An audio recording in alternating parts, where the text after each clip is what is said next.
This is Eddie Hearn, Matchroom Boxing. You're watching Sporting Icons. You don't need to be anywhere else. Right, so this video is the response for a Q&A to the channel members. It's one of their many perks that they get. And if you're not a channel member, you need to be one. The link is in the description box. You not only get this, but you get plenty of other perks as well as. So come join the party. So we're going to start off with Devin Sampano. So big up to you. Do you really think Fury can knock out Wilder? I know Fury will win, but what's your thoughts on that? Well, Devin, I think that Fury can knock out Wilder. And Fury's 6'9". He's 260 odd pounds. He's a big guy, so he's going to be carrying a lot of power. But Fury, he's a hit and not get hit. So when you're a back foot fighter, defensive minded first, knocking out an opponent is not the easy thing to do, because to knock out somebody, you need to plant your feet. That's something that Fury doesn't really do, but apparently that's what he's going for in the rematch, so we'll have to wait and see. And I would love nothing more than Fury to knock out Wilder in round number 1, 2, 3, however it may be. But I think if Fury is going to knock him out, I think he'll tire Wilder out and then go for it a little bit later on in the fight. So like the second half of the fight, Fury may go for it then. But for Fury to do that, Wilder's not great around the whiskers. We've seen Wilder wobble many times, but he's always going to be dangerous. So Fury's going to have to put himself in danger of getting knocked out himself. Will he do it? No idea. I mean, I certainly wouldn't advise that, he tried it. I think that Fury, he can outbox Wilder with one hand behind his back. So I would probably go that route. But yeah, Fury can knock out Wilder for damn sure. He's a big unit, no doubts. So thank you very much for that one. Scarsy, I, big up to you. Yo, Sporting, couple of questions. Do you think Fury is generally going to the rematch with the winning in his mindset? And do you think we'll see savage old days Joshua against Pulev? Or do you think we will see the same strategically he pulled against Ruiz Jr. in the rematch? Yeah, I think Fury is going to go in there with the winning mindset. I don't think Fury would take a fight not confident that he's going to get the win. He's already been in there with Wilder when he was like 50%. Now, I don't think Fury will ever get back to the level that he was when he fought Vladimir Klitschko, but it doesn't need to be against Wilder. Wilder is an awful boxer. Fury can just outbox Wilder easily, very easily, and actually knock out Wilder as well a bit later on the fight, as I've just spoken about there. But yeah, I think that Fury is going there to win. He ain't going to go there to lay down, in my honest opinion. And with Joshua against Pulev, I think Joshua, yeah, I think he will be more aggressive in this fight with Pulev. But at the same time, I think we'll probably see a mix of Joshua where he will go for it, but he's also going to box quite smart. I think now we're going to see a bit of a changing of the guard as far as Joshua's style is concerned. We're going to see a mix of aggression and the strategically timed defensive moves of Anthony Joshua, which is going to make him very difficult for anybody going forward. If he can marry those two together, I think that Joshua will become very difficult to beat. Not that he's not difficult to beat anyway, but I think against Pulev is he fights scared. That's what Pulev does. He's got an excellent jab, and Pulev, he can't really seem to throw the right hand without throwing the left first. That's what he does. But Joshua is an excellent counter puncher, so I would fully expect a knockout win for Anthony Joshua. But listen, I wouldn't be at all surprised if he takes Pulev to points and beats him on points. But Pulev, listen, he's still a dangerous character, so Joshua does need to be careful in that one. The Boxing Icons, big up to you. Any tips you could give me for starting my own live streams? I'm learning every day about it, but any tips you could give me, I would really appreciate it. Cheers, mate.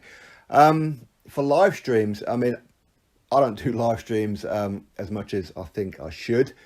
I used to do them quite a bit, but nowadays I'm struggling for time.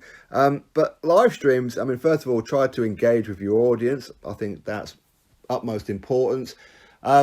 Now, something that I don't really do and I should do is you need to try and find a time when you know that you're going to be able to do a live stream and let people know in advance. So do it.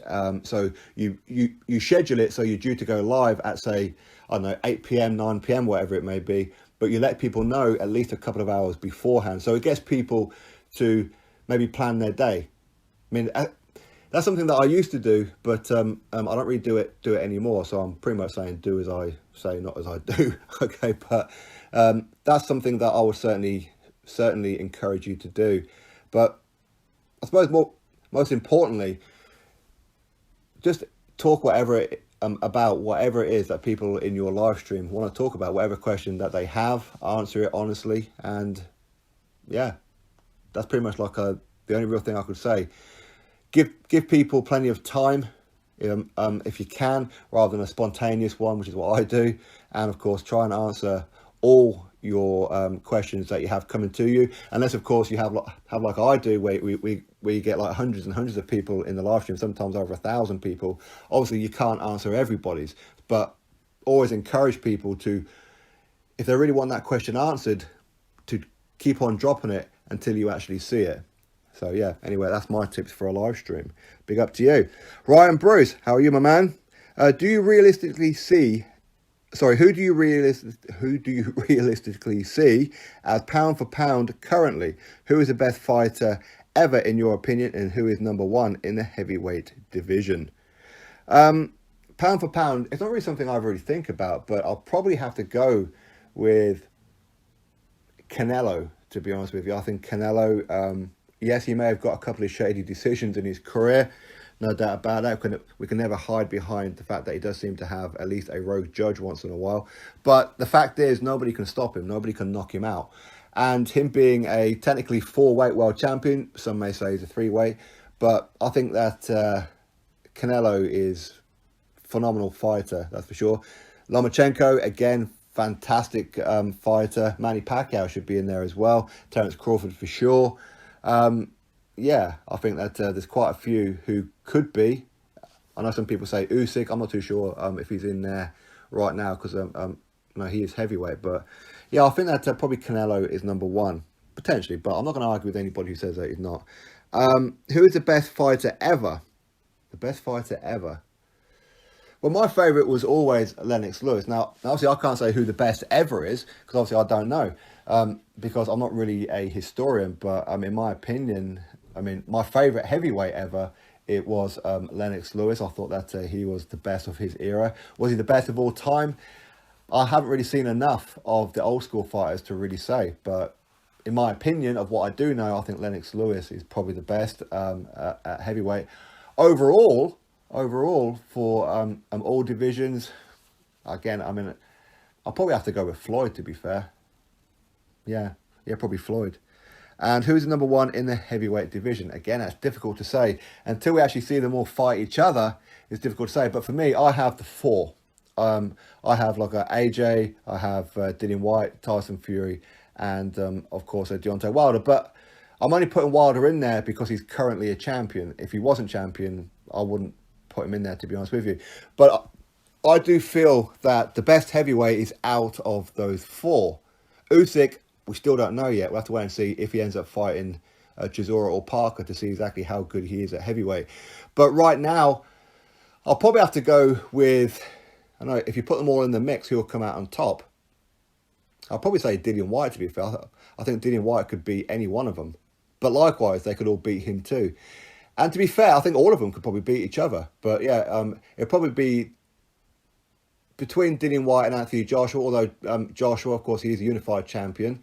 And he does have the best resume out of everybody. But Dillian Whyte has the second best resume out of all of them. Then Fury, then Wilder. So, thank you very much. Atomic Spurs fan. Brother, you changed your name? Yeah, I've seen that. I've updated the intro screen for you. What's your honest prediction for Fury versus Wilder on the 22nd? I think my honest prediction is a Fury win. That's my honest prediction. But again, this depends on Fury. If Fury can keep his mind on the job and doesn't switch off and doesn't muck about, he should have the beating of Wilder 7 days a week and maybe twice on a Sunday. He should be able to do it quite comfortably. But Wilder, you can never count him out because he does have that right hand, of course. And Fury does get hit quite easily sometimes when he shouldn't be getting hit. But my honest prediction is a Fury win. And I do feel that he'll end up stopping Wilder late on in the fight. But listen, I don't care if I'm wrong on that one. All I want is a Fury win. I don't care how he does it. He can stink the place out. But that's my honest opinion on that one. Daryl Alexander, will you be going live for the Deontay Wilder vs Tyson Fury rematch? To be honest with you, I haven't really thought about it. It's not a bad idea. I might. I don't know. I haven't really thought about it, to be fair. I tend not to do live streams too much while boxing is on, because the broadcasters of them, like Sky Sports or DAZN, Fox, ESPN, whichever platform it may be, BT Sport, they don't like people doing it, and they end up giving people a copyright for no real reason. So I could really do without avoiding it. So I'll probably say no. No, I probably won't. But again, because it's 5 o'clock in the morning for that kind of fight, I'm going to be tired and not really of good spirits to be able to hold together a live stream. And of course, last time I did a live stream when fight was on was when Joshua took on Ruiz the first time round, and we all know how that ended. So maybe I don't want to be cursing any of our guys. So I don't know. I have to think about it though. I have to have a real good think about it. Big Plans, Little Drive. Big up to you. Which up and coming UK boxer should we be keeping an eye on? Actually, there's loads, especially here in the Northeast. I think for people to really have a look at, I would look at Steve Robinson for heavyweight. Of course, Fabio Wardley in that as well. But fighters who are not pro at the minute, I'll probably have to go with Pat McCormack. I think Pat McCormack, he's going to be going to the Olympics, should he qualify, of course, and I hope that he gets the gold. But when he turns pro, he could really be one to be looking at. And of course, his brother Luke as well. I think Callum French, he could be as well. He's also an amateur. Jordan as well, he could be. Fraser Clark as well. I know there's loads who are currently not pro, but I suppose out of the pros, just a heavyweight, Steve Robinson, Fabio Wardley, these are certainly ones to be looking out for. I always keep tabs on the likes of Naylor Ball and plenty of the prospects in that as well. I do think Josh Kelly is so much better than what people are giving him credit for, as I do with Joe Laws and of course Lewis Ritson as well. But of course you're talking about prospects. I think Steve Robinson, to be fair. Yeah, Steve Robinson. Nick Hammer, what's up? Big up Icons. Your thoughts on Josh Taylor, IBF mandatory Cogson, before hopefully undisputed match with Jose Ramirez. IBF mandatories I hate. I always hate IBF mandatories. They always put the most obscure Eastern European fighter all the time. They always do it. I don't know why they do it, but they do. So I never ever look forward to a IBF mandatory. I really don't. I think that their ranking system is complete hogwash. But whoever it is, if it's going to be him, that's cool. Josh Taylor, I think that he's the best fighter in at a super lightweight, and I think that he would also beat Jose Ramirez. I know a lot of people saying that Ramirez would beat Josh Taylor, but for me, I think that Josh Taylor is the best at super lightweight. So, but for his IBF mandatory, is what it is, man. It is what it is. Nathan Kerr, hey bro, my question this time is regarding Dave Allen. Do you think he should still be boxing, considering he's only cleared to fight Darch on the Tuesday of fight week? And how far do you think he can go, or will he struggle at British level and become a journeyman? I think, Nathan, that Dave Allen, I mean, as long as he's medically cleared, I don't really see too much of an issue of him fighting. I mean, him fighting Dorian Darch, he was always going to win that fight. He was never going to be in any kind of danger. Dorian Darch, he don't turn up to win. So I have no issue with that one. Dave Allen is better than people give him credit for, that's for sure. But if he's fit and well, and of course mentally right for a fight as well, yes, he can beat plenty of opponents. But the thing is with Dave Allen is that he does all the hard work where he gets on his opponent's chest and then don't do anything. Doesn't even throw a punch.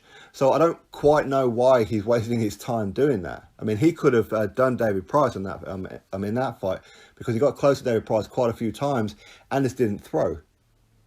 Dave Allen, I mean, him versus a Nick Webb will be an interesting one for a British title. I don't think Dave Allen could beat a Daniel Dubois or a Joe Joyce right now. I mean, I wouldn't write it off, not at all. I think Dave Allen is much better than people think he is.